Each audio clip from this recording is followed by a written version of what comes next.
আলাইকুম এভরিওয়ান। গরুর গোশ কার না পছন্দ, তো আজকে হচ্ছে একটু স্পেশালি গরুর গোশ বাঙালিয়ানায় রান্না করব। তো আজকে হচ্ছে পেঁপে দিয়ে গরুর গোশ রান্না করব। তো চলেন রান্নাঘরে যাই। যাওয়ার পরে হাতে মেখে আজকে কিভাবে গরুর গোশ রান্না করব পেঁপে দিয়ে চলুন দেখাই আপনাদের সাথে শেয়ার। এই পেঁপেগুলারে সুন্দরভাবে ছিলে পরিষ্কার করে নিয়েছি, ঠিক আছে, ভালো করে ছিলে নিচ্ছি। আর এখানে আছে অল্প একটু গরুর গোশ আছে, তো এই গরুর গোশ দিয়ে পেঁপে দিয়ে রান্না হবে। তো সব কিছু জোগাড় করে নিচ্ছি। এই যে পেঁয়াজ কাঁচামরিচ এগুলোও কেটে নিয়েছি। এখন গরুর গোশগুলো নিয়ে নিয়েছি, গরুর গোশগুলো ভালো করে ধুয়ে পরিষ্কার করে নিয়েছি। এগুলোকে এখন হাতে মেখে চড়াই দিব, ঠিক আছে, চুলায় বসাই দিব। তারপরে কষানোর শেষে এই যে পেঁপেগুলো সুন্দরভাবে দিয়ে দিব, ঠিক আছে। তো এখন এই যে আগে গরুর গোশগুলো নিয়ে নিই।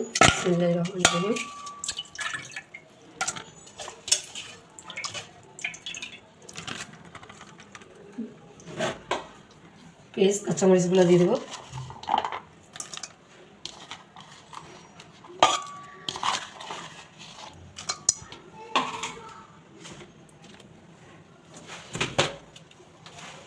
লবণ দিয়ে নিলাম। এটা মানে এই যে হলুদের গুঁড়ো দিয়ে দিব।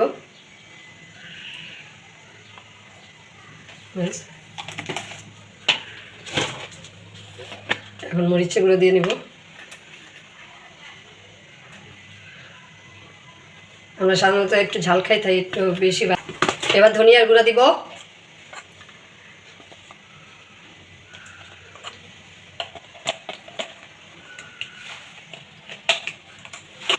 আর জিরা গুঁড়ি দিয়ে নিব। এক এক করে মশলাগুলো দিয়ে নিচ্ছি। এবারে এই যে দারচিনি এলাচ দিয়ে নিব, সাথে গোলমরিচ লবঙ্গ এগুলো দিয়ে দিব।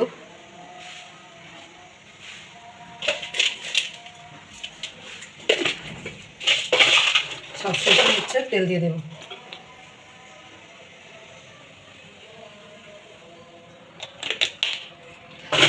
আদা রসুনটা দিব। ওই যে আবারও ক্যামেরা একটু দেখাইতে পারি যেতে হয়। এখন ফাইনালি আদা রসুন বাটা দিয়ে দেবো। গরুর গোশে একটু মশলা বাড়াইয়ে দিতে হয়, তাহলে টেস্টটা খুব ভালো আসে। হচ্ছে গরুর গোশ আর যে কোনো মাংসই যদি হচ্ছে হাতে মাখাই রান্না করা যায় খুব টেস্ট হয়, খুব স্বাদ হয়। তো তাই আমি সবসময় ট্রাই করি একটু হাতে মেখে ভালো করে তারপরে গোশটা বসাইতে। তো একটু অল্প করে একটু পানি দিয়ে দিব। আর যেহেতু পেঁপে দিব কষানোর মধ্যে, তাই পেঁপে থেকেও কিছুটা পানি বের হবে, তাই অল্প কিছু পানি দিয়ে নিলাম। দেখুন গেছি এখনই কালারটা কত সুন্দর আসছে, মাশাআল্লাহ মাশাআল্লাহ। এই যে চুলাটা ধরাই নিচ্ছি, মাংসটা বসাই দিলাম।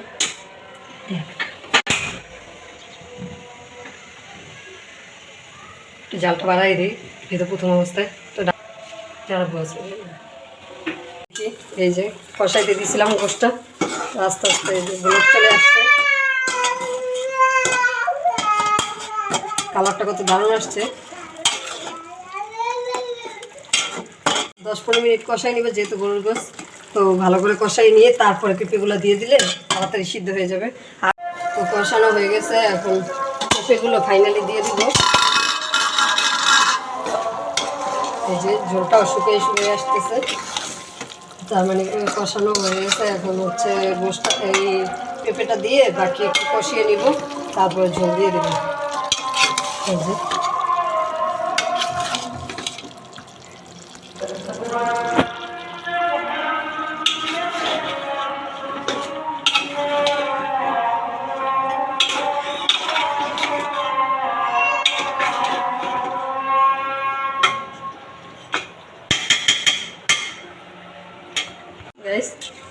তো এই ঝোলটা দিয়ে দিলাম পেঁপে সিদ্ধ হওয়ার জন্য, আর গোশটাও ভালোভাবে সিদ্ধ হয়ে যাবে। অল্প করে যে দিয়ে দিচ্ছি, দেখি পেঁপে সিদ্ধ হয়েছে। হ্যাঁ, হয়ে গেছে। আর কিছুক্ষণ জাল হলেই ভালোভাবে গোশটা সিদ্ধ হয়ে যাবে, পেঁপেও সিদ্ধ হয়ে যাবে।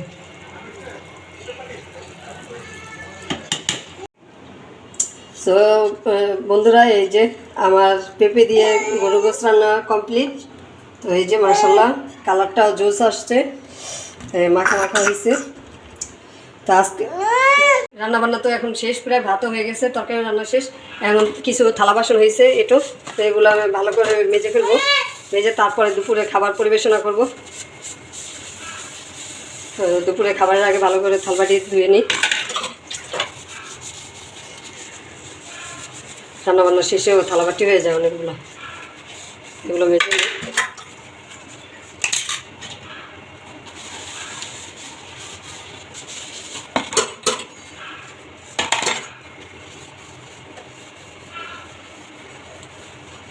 ধুয়ে নিব।